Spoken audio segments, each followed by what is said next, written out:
မျိုးသားတယောက်ကတင့်ကိုပိုချစ်လေလေတင့်အတွက်တင့်ကိုနှိပ်စက်နေတယ်လို့ဘာကြောင့်ပိုခံစားရတာလဲဒီစကားကရှင်းတော့မညီသလိုထင်ရပေမဲ့အမှန်စင်စစ်မှာတော့အမျိုးသားတယောက်ရဲ့ထူးဆန်းတဲ့ပြုမှုတွေကတင့်အပေါ်စိတ်ရောကိုယ်ပါနှိမ့်မြုပ်ထားတဲ့အထင်ရှားဆုံးသက်သေတွေပဲဖြစ်ပါတယ်သူကတင့်အပေါ်မှာအလွန်အမင်းတွေ့ကပ်လာပြီးအဆက်မပြတ်ဆက်သွယ်နေပါလိမ့်မယ်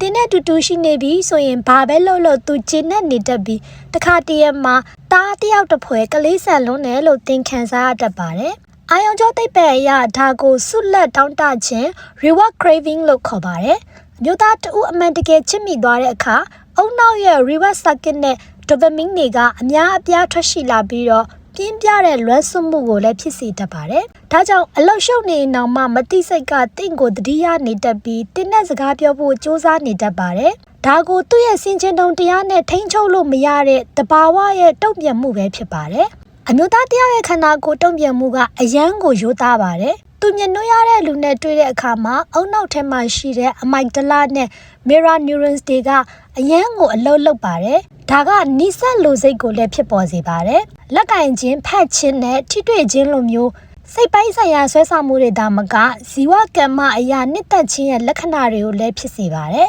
။တင်းနဲ့ထိတွေ့ရခြင်းကသူ့ကိုစိတ်အေးချမ်းစေပြီးတန်ရောစင်ကိုပုံမခိုင်မြဲစေပါတယ်။အရေးကြီးဆုံးကတော့ဒီတုံ့ပြန်မှုကတီးတန့်ဖြစ်တည်မှု exclusivity လို့ခေါ်ပြီးတော့သူသတ်မှတ်ထားတဲ့လူဒါမှမဟုတ်တင့်တယောက်တည်းအတွက်ကိုသာဖြစ်ပေါ်လာခြင်းဖြစ်ပါတယ်။သူကတင်ပယ်သွားတယ်ဘာလို့တယ်ဘယ်သူနဲ့တွေ့တယ်တွေကိုလိုက်လံစစ်ဆေးနေတတ်ပြီးအခြားဆန့်ကျင်ဘက်လိန်တွေအနားကိုရောက်လာပြီးဆိုရင်တော့တဝင်းတိုတတ်ပါတယ်ဒီလိုစင်ကဲဖြစ်စဉ်ကိုစိတ်ပညာအရာမိမိအဖို့ကိုစောင့်ရှောက်လို့တဲ့ဗီဇလို့လည်းခေါ်ပါတယ်သူကတင့်ကိုအစားထိုးလို့မရတဲ့တန်မိုးရှိတဲ့ယေတနာတစ်ခုလို့ရှုမြင်ပြီးတော့ပြိုင်ပတ်လို့ယူဆရတဲ့လူတွေထွက်ပေါ်လာပြီးဆိုရင်အမျိုးသားဟော်မုန်းတက်စတိုစတရုန်းပြောင်းလဲမှုတွေကြောင့်စိုးရိမ်စိတ်တွေဖြစ်ပေါ်လာပါတယ်ဒါကြောင့်သူကတင့်ကိုမယုံကြည်တာမဟုတ်ဘဲနဲ့တခြားမျိုးသားတွေကိုမယုံကြည်ခြင်းသာဖြစ်ပါတယ်။ဘာဖြစ်လို့လဲဆိုတော့အမျိုးသားချင်းချင်းရဲ့စိတ်တွေကိုအမျိုးသားတွေကအတိဆုံးပဲဖြစ်ပါတယ်။စိတ်နှောက်ယှက်ဖြစ်စီရဒါမှမဟုတ်နှိပ်စက်နေတယ်လို့ခံစားရတဲ့ဒီလိုအပြုတ်မှုတွေရဲ့နောက်ွယ်မှာတော့ချစ်ချင်းမြတ်တာနဲ့ကာကွယ်လိုစိတ်တွေပုံကွယ်နေတယ်ဆိုတာကိုနားလည်ဖို့အတွက်လိုအပ်ပါတယ်